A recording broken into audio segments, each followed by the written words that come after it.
Hello दोस्तों, मैं तो स्टडी मैथ में आपका स्वागत है। दोस्तों, इस वीडियो में क्लास 10th का एनसीईआरटी बुक से मैथ पढ़ाने जा रहा हूं, जिसमें पहला चैप्टर है वास्तविक संख्या। वास्तविक संख्या को समझने से पहले हम संख्या पद्धति के बारे में समझ लेते हैं। संख्या पद्धति में पहला पॉइंट होता है अंक। क्या होता है? अंक। अंक को जानने से पहले क्या करते हैं? संख्या पद्धति को समझ लेते हैं। आखिरकार संख्या पद्धति होता क्या है? संख्या मतलब जानते हैं संख्या ही होता है, और पद्धति मतलब होता है समूह। यानी संख्याओं के समूह को ही क्या कहा जाता है? संख्या पद्धति कहा जाता है। यानी बहुत सारी संख्या हो सकती है, परमेय संख्या, पूर्ण संख्या, भाज्य संख्या, भाज्य संख्या, विषम संख्या, भाज्य संख्या। इसको बारी बारी से अध्ययन करेंगे। इसमें सबसे मेन पॉइंट है क्या? अंक। आखिरकार अंक होता क्या है? तो 0 से 0, 1, 2, 3, 4, 5, 6, 7, 8, 9 यहाँ तक की जो है उसको क्या कहा जाता है? अंक कहा जाता है। और संख्या क्या होता है? संख्या जो है अंकों से मिलकर के ही संख्या बनता है। यानी कहने का मतलब है एक या एक से अधिक अंकों के समूह को ही क्या कहा जाता है? संख्या कहा जाता है। जिसमें देख लीजिए, लिख लीजिए 10। 10 में देख लीजिए अंकों की संख्या कितनी है? 2 है। 1 और 0 2 अंक है, यानी अंकों की संख्या 2 है। और यह दोनों मिलाकर के एक 10 क्या बना रहा है? संख्या बना रहा है। और उदाहरण ले लेते हैं, जैसे ले लेते हैं 1000, 10,000 ले लेते हैं। 10,000 में अंक देख लेते हैं कितना है?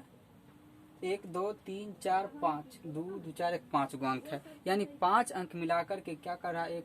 एक और 4 जीरो जो मिलाकर के एक संख्या बना रहा है 10,000। 10,000 क्या है? एक संख्या है।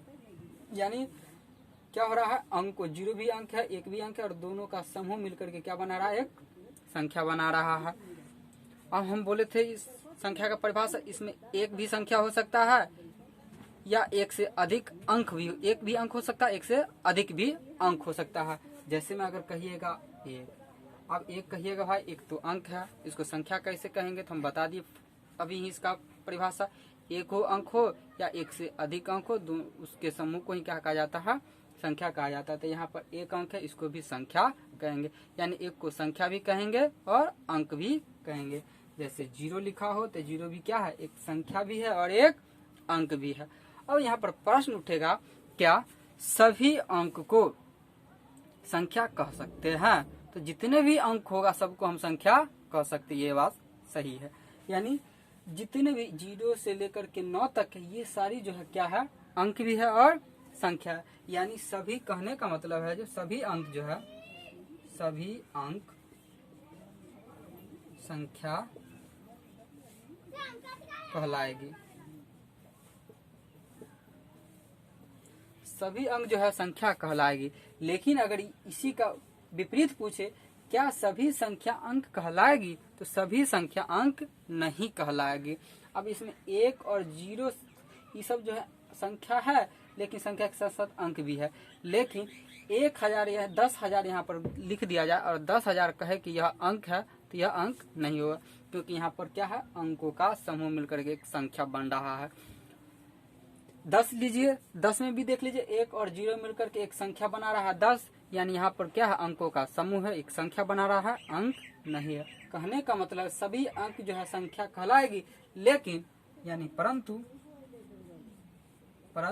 सभी संख्या अंक नहीं कहलाती है। यहाँ पर क्वेश्चन ऐसे उठता है कि क्या सभी संख्याएं जो है अंक कहलाएगी? तो यहाँ पर नहीं होगी। अब तीसरा पॉइंट देख लेते हैं संख्या के प्रकार के बारे में।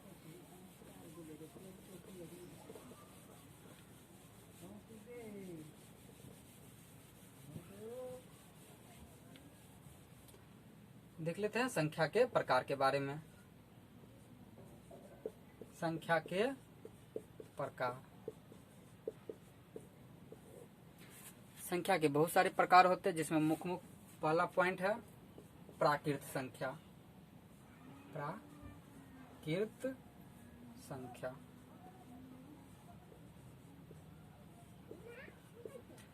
प्राकृत संख्या किसको कहेंगे? तो गिनती की संख्या को ही क्या कहा जाता है? प्राकृत संख्या कहा जाता है। और गिनती की संख्या स्टार्ट कहाँ से होती है? 1 से स्टार्ट होती है। यानी 1 से स्टार्ट होगी, 2 3 4 डॉट डॉट डॉट डॉट कहाँ तक हम गिनते हैं? महासंख्य तक, यानी इन्फिनिटी तक गिनते हैं। तो ये सारी संख्याएं क्या कहलाएगी? प्राकृत संख्या कहलाएगी। अर्थात गिनती की संख्या को ही क्या कहा जाता है? प्राकृत संख्या कहा जाता है। दूसरा पॉइंट है पूर्ण संख्याएं, यानी पूर्णांक संख्या। पूर्णांक से पहले जान लेते हैं पूर्ण संख्या के बारे में।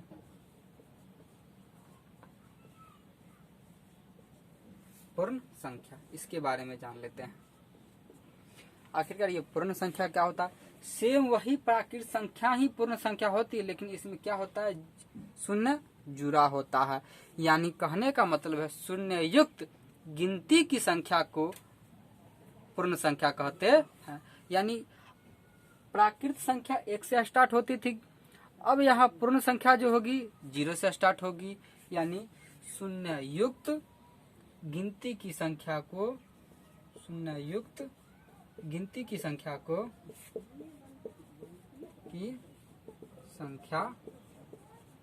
शून्य युक्त गिनती की संख्या को क्या कहा जाता है? पूर्ण संख्या कहा जाता है। अब शून्य युक्त कहने का मतलब इसका गिनती कहाँ से स्टार्ट होगी? 0 से स्टार्ट होगी। अब 0 से 1 2 3 4 5 डॉट डॉट डॉट इन्फिनिटी, यानी महासंख्य तक होगी। यानी यह सब संख्या क्या कहलाएगी? पूर्ण संख्या कहलाएगी। अब देख लेते हैं तीसरा पॉइंट पूर्णांक संख्या के बारे में। आखिरकार ये पूर्णांक संख्या क्या होता है? पूर्णांक संख्या कहेंगे शून्य युक्त धनात्मक, इसमें शून्य युक्त कहने का मतलब इसमें शून्य भी होगा, धनात्मक तथा ऋणात्मक संख्या को, यानी माइनस वाला भी संख्या होना चाहिए और बगैर माइनस यानी प्लस वाला भी संख्या होना चाहिए, साथ साथ 0 भी होना चाहिए। तो उसको क्या कहेंगे? पूर्णांक संख्या कहेंगे। यानी शून्य युक्त धनात्मक तथा ऋणात्मक संख्या को ही क्या कहा जाता है? पूर्णांक संख्या कहा जाता है। यानी यह शून्य भी होगा, इसमें धनात्मक संख्या होगा। धनात्मक संख्या कहने का मतलब क्या होता है? शून्य भी होगा। धनात्मक संख्या कहने का मतलब 1 2 3 4 5 डॉट डॉट डॉट। और ऋणात्मक संख्या भी होगा इसमें, तो ऋणात्मक संख्या जैसे घटाव 1 घटाव 2 घटाव 3 घटाव 4 डॉट डॉट डॉट, ये सब जिसके मान, यानी ऋणात्मक संख्या भी है, ये ऋणात्मक भी है, शून्य भी है और इन्हें धनात्मक भी। यानी शून्य युक्त ऋणात्मक तथा धनात्मक संख्या को ही क्या कहा जाता है? पूर्णांक संख्या कहा जाता है। अब अगला पॉइंट देखते हैं।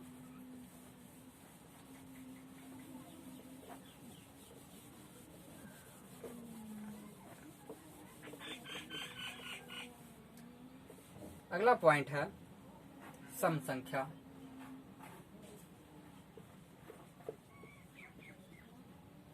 सम संख्या, सम संख्या को समझ लेते हैं।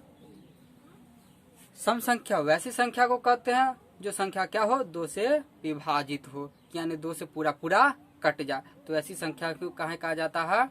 सम संख्या कहा जाता है। अब 2 से विभाजित होने वाली यानी कटने वाली संख्या कौन कौन होगी? तो देख लीजिए, जिसमें 2 4 6 8 10 12 14 16 18 20 22 24 26 डॉट डॉट डॉट, बहुत सारी संख्याएं जो है क्या होगी? 2 से विभाजित होगी।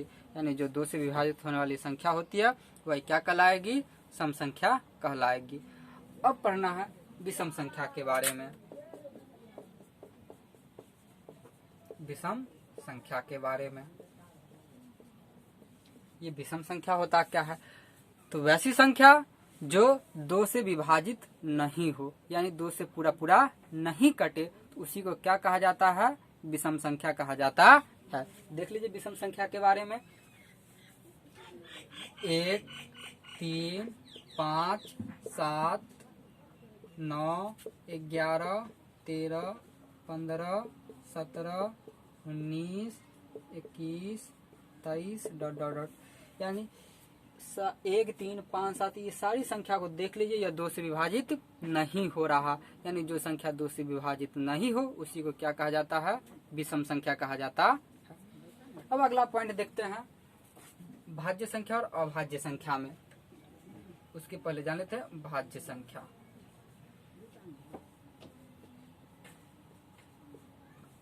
आखिरकार ये भाज्य संख्या होता क्या है, इसके बारे में जान लेते हैं। भाज्य संख्या कहेंगे वैसी संख्या जो स्वयं से, एक से या अन्य संख्या से भी विभाजित हो, उसी को क्या कहा जाता है, भाज्य संख्या कहा जाता है। फिर से समझ लीजिए, वैसी संख्या जो स्वयं से, एक से और अन्य संख्या से भी विभाजित हो, उसी को क्या कहा जाता है, भाज्य संख्या कहा जाता है।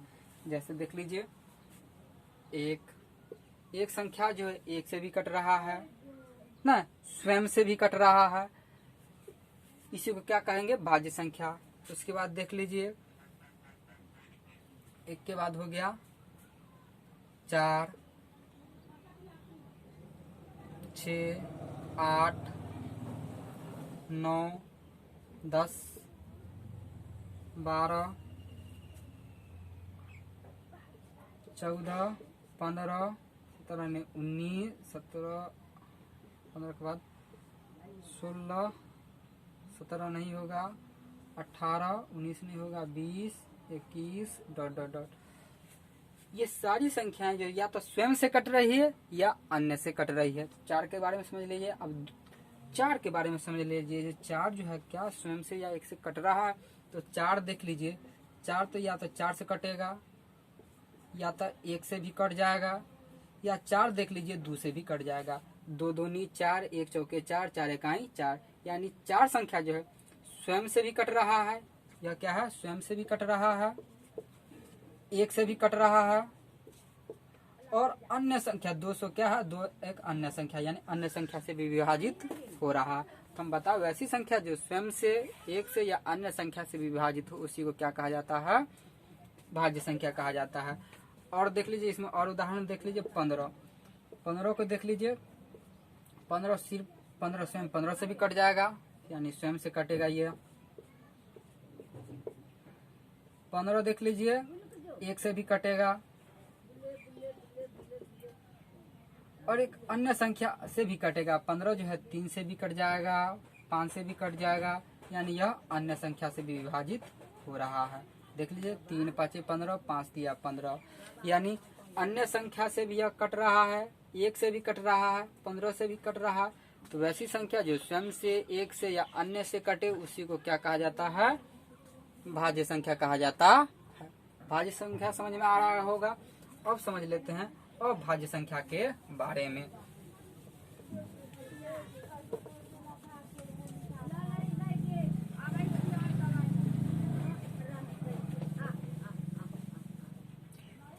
अब समझ लेते हैं अभाज्य संख्या के बारे में।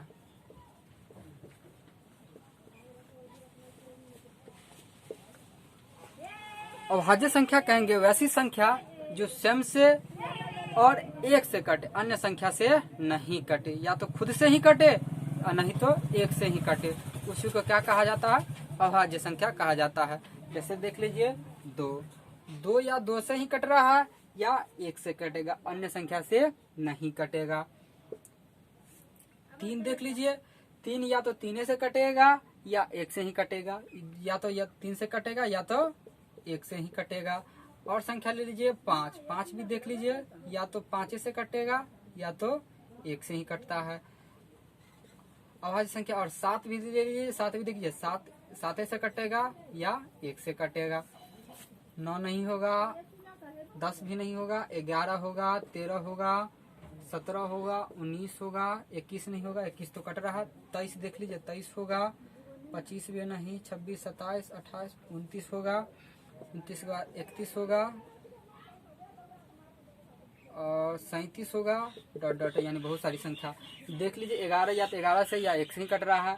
13 देख लीजिए, या तो 13 ही से कटेगा या 1 से कटेगा। 17 देख लीजिए, या तो 17 से कटेगा या तो 1 से कटेगा, अन्य संख्या से नहीं कट रहा है। 19 देख लीजिए, या तो 19 से ही कटेगा या तो 1 से ही कटेगा। यहाँ देख लीजिए 23 जो है 23 से ही कटेगा या 1 से कटेगा। 29 भी या तो 29 से कटेगा या 1 से ही कटेगा। 31 देख लीजिए, 31 या तो 31 से कटेगा या तो 1 से कटेगा। 37 भी देख लीजिए, या तो 37 से कटेगा या 1 से कटेगा। कहने का मतलब है जो वो संख्या जो स्वयं से या 1 से ही कटे तो उसी को क्या कहा जाता है, अभाज्य संख्या कहा जाता है। अब पढ़ना है परमेय संख्या और अपरमेय संख्या के बारे में।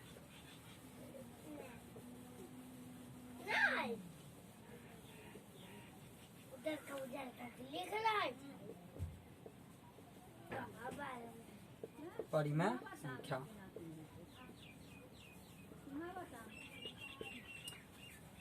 परमेय संख्या के जान लेते हैं। वैसी संख्या जो P बटा Q के रूप में लिखा हुआ हो और जिसका Q 0 के बराबर नहीं हो उसी को क्या कहा जाता है, परमेय संख्या कहा जाता है। अब कहिएगा P बटा Q में P क्या है और Q कहा, यानी परमेय संख्या को P बटा Q के रूप में लिखा जाता है। और जहाँ पर Q बराबर नहीं है 0, यानी Q का मान 0 नहीं है।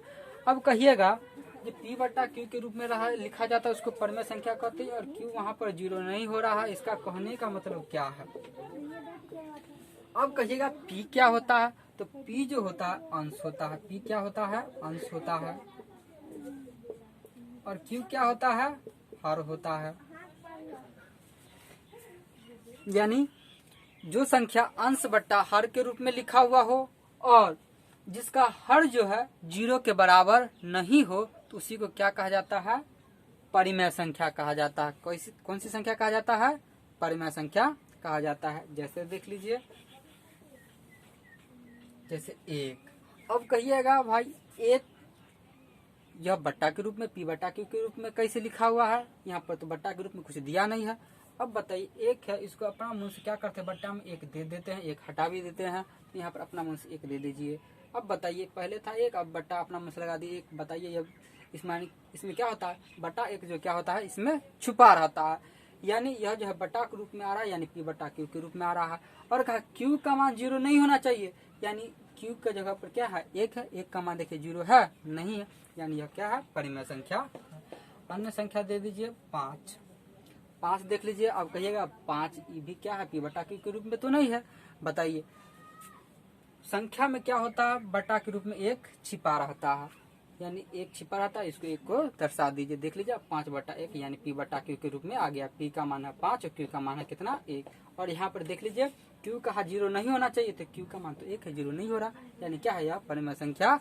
कहने का मतलब हो गया 1, 5, 7, 9, 5 बट्टा 4, 2 बट्टा 7, 9 बट्टा 10 इत्यादि जो है क्या होगी, परमेय संख्या होगी। अब परमेय संख्या धनात्मक भी हो सकती है और ऋणात्मक भी हो सकती है ना, यानी माइनस के रूप में 5, माइनस के रूप में 4, इसमें 0 भी परमेय संख्या होता है, यानी धनात्मक परमेय संख्या, ऋणात्मक परमेय संख्या होता है, ये हो सकती है। अब पढ़ना है अपरमेय संख्या के बारे में।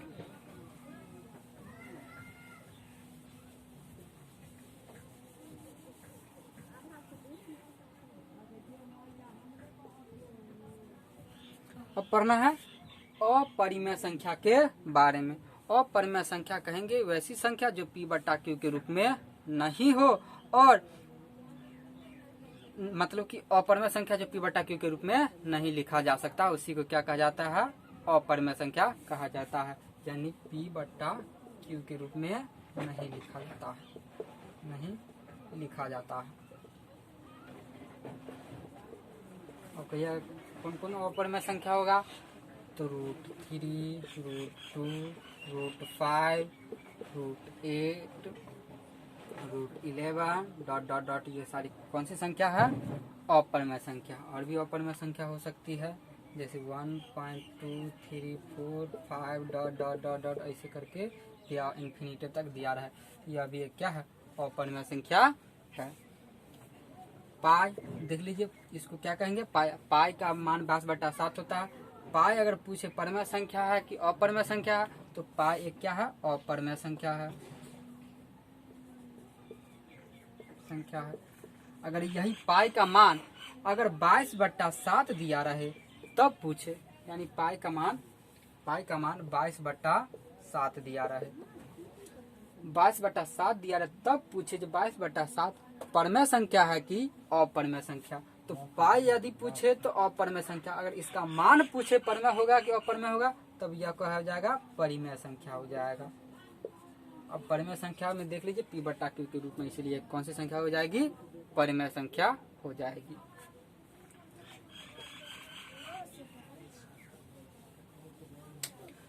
अब पढ़ लेना है वास्तविक संख्या। जितनी भी सारी संख्या पढ़ लिए हैं वही सारी संख्या मिलाकर के निर्माण करता है वास्तविक संख्या का। यानी अब जो है वास्तविक संख्या के बारे में जान लेते हैं। तो वास्तविक संख्या में कौन कौन आ गया, प्राकृत संख्या,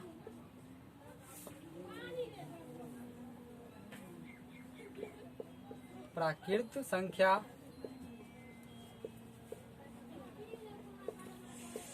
पूर्ण संख्या,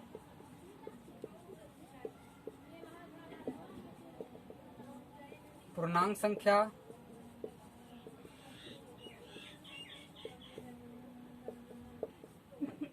उसके बाद पढ़े थे सम संख्या,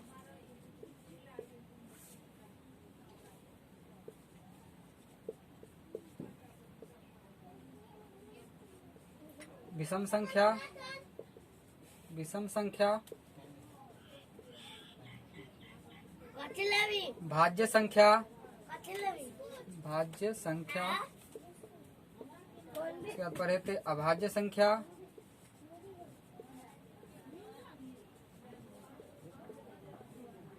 फिर पढ़े थे परिमेय संख्या, पढ़े थे परिमेय संख्या,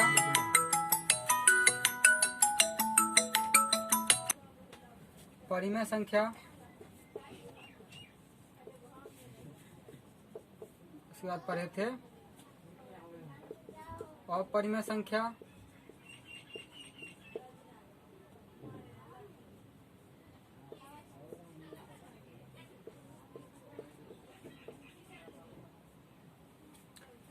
यानी प्राकृत संख्या, पूर्ण संख्या, पूर्णांक संख्या, सम संख्या, विषम संख्या, भाज्य संख्या, अभाज्य संख्या, परमेय संख्या, अपरमेय संख्या, इस सारी संख्याएं जो पढ़े हैं, इस सारी संख्याओं के समूह को ही क्या कहा जाता है, वास्तविक संख्या कहा जाता है।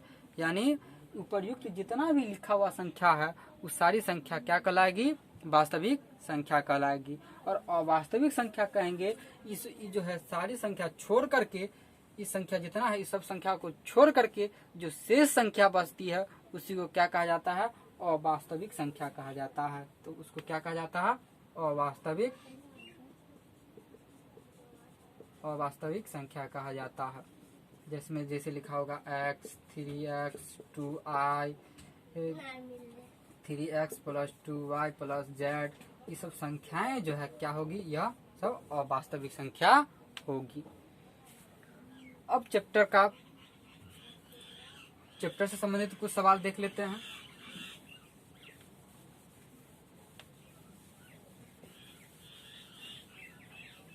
चैप्टर में पढ़ना है यूक्लिड विभाजन एल्गोरिथम विधि से HCF निकालना।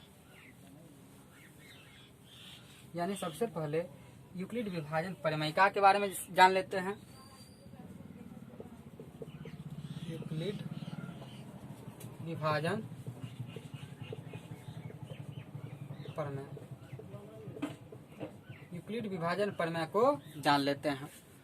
यूक्लिड विभाजन प्रमेय में क्या होता है, यदि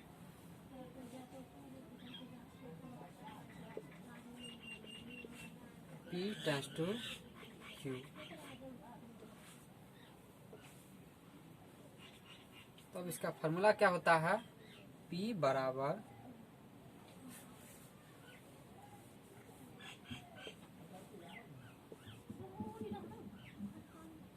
BQ + R। अब पूछिएगा यहाँ पर P क्या है, तो P है भाज्य, B क्या है,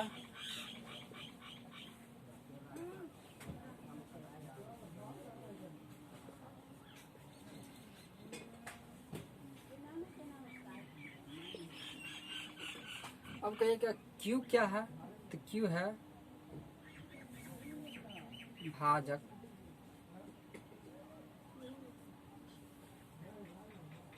बी क्या है, भागफल। और आर क्या है, शेष। यानी फॉर्मूला बना भाज्य बराबर भाजक गुना भागफल जोड़ शेष। इसी आधारित सवालों को सॉल्यूशन करना है। जहां पर बताया गया आर जो मान है 0 के बराबर है और क्यू से छोटा है।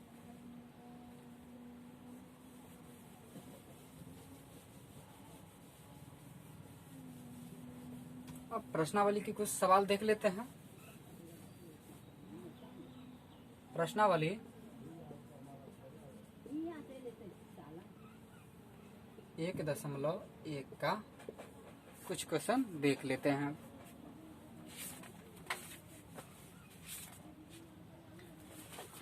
पहला क्वेश्चन कहा है निम्नलिखित को HCF ज्ञात करने के लिए यूक्लिड विभाजन एल्गोरिथम का प्रयोग करें। यानी निम्नलिखित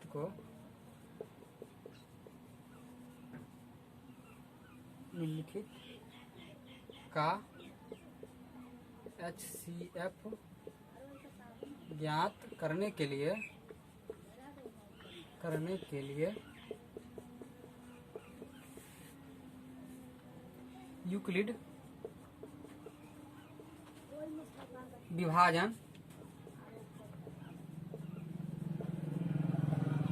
एल्गोरिथम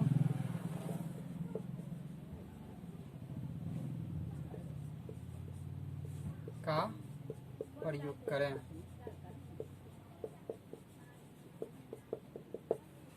निम्नलिखित का HCF ज्ञात करने के लिए यूक्लिड विभाजन एल्गोरिथम का प्रयोग करें, जिसमें पहला क्वेश्चन है 135 और 225। इसका सलूशन करना है। पहले लिखेंगे यूक्लिड विभाजन प्रमेय से पढ़ना है। सिंपल सा HCF यानी हायर कॉमन फैक्टर, इसका क्या होता है, इसका फुल फॉर्म क्या होता है, हाईएस्ट कॉमन फैक्टर होता है। अब उसको जो है निकालना है यूक्लिड विभाजन एल्गोरिथम की सहायता से निकालना है। यानी HCF यानी मौसा निकालना है। मौसा निकालना सिंपल सा आप जान चुके हैं, पढ़ चुके होंगे। 135 को क्या करेंगे 225 से ऐसे करके क्या करना है, भाग विधि द्वारा मौसा निकालना है। यानी 135 को कितना बार पढ़ेंगे, 225 से कम आएगा तो एक बार पढ़ेंगे। यानी 135 घटा लीजिए, 5 से 5 घटेगा 0, 2 में से 3 नहीं घटे, इससे 5 12, 12 में से 3 घटा तो 9 बच गया, 1 में से घट गया 0 कट गया। ऊपर से उतारेंगे अब कितना, ऊपर से उतारेंगे 135। फिर अब 90 को कितना बार पढ़ना है जो 135 से कम आए, तो 90 को एक दाही पढ़ना है, 90 का ही 90। अब 135 में से 90 घटाइए, बच गया कितना 45। अब 90 को यहाँ पर उतार दीजिए। अब 45 से 90 में भाग दीजिए, 45 दूनी क्या होता है 90, यानी कट गया। अब इसमें क्या होता है, ये भाज्य होता है, ये भाजक होता है, ये भागफल होता है और ये शेष होता है। तो फॉर्मूला लिखा है तो भाज्य बराबर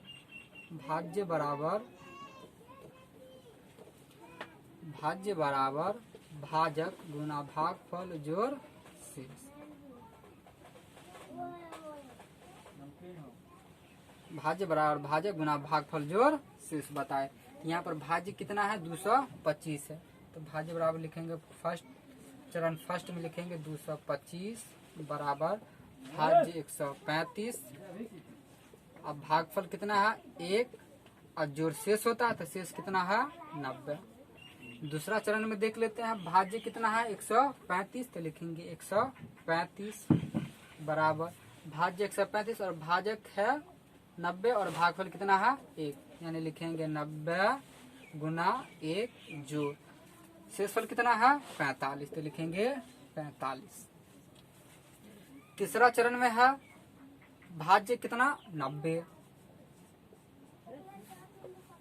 भाजक कितना है 45 और भागफल कितना है 2, यानी लिखेंगे 45 गुना 2 और जो शेषफल तो कुछ नहीं बच रहा है, यानी शेषफल कितना होगा 0। अब यहाँ पर पूछे HCF क्या होगा। अब पूछे HCF का मान कितना होगा। HCF बराबर क्या होगा, तो जो कॉमन फैक्टर बचा वही क्या होगा HCF होगा, यानी 45 बच रहा है, 45 क्या होगा HCF, यानी HCF का मान कितना होगा 45। दूसरा क्वेश्चन समझ लीजिए।